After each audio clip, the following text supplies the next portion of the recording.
এইটা হচ্ছে বাল ছিঁড়ে খাবি। এই যে ঠিক আছে বাবা, ও বাল ছিঁড়ে খাবি বাবা।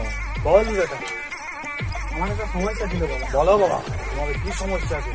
আমি সব ঠিক করে দেবো, আমি সব সমস্যা একটা মাল ছিল বাবা, সব ভারী চলে যেতে বাবা। তোকে বলো না আমি। আমার কাছেও আসে না। ও সাতটা মাছ দিও, ঠিক হয়ে যাবে। একটা তোকে আমি তেল দিব বাবা বেটা, একটা তেল দিব। সেই তেলটা তুই একটা ইয়ং শরীর পাকা বাল নিয়ে তেলটা ছিটকাই নি। তেলটা আমার বসিয়ার রাখি 25টা কালো বিড়ালের মন মারিয়ে করা হয়েছিল, বাঁচা বিড়াল। কিন্তু কাজ হবে, ওটা আমি তোর জেনে নেই। এই গাড়ি মারাই গেলাম, মাল পালাই গেলা চলে আই ধরে লেই এই কাইমা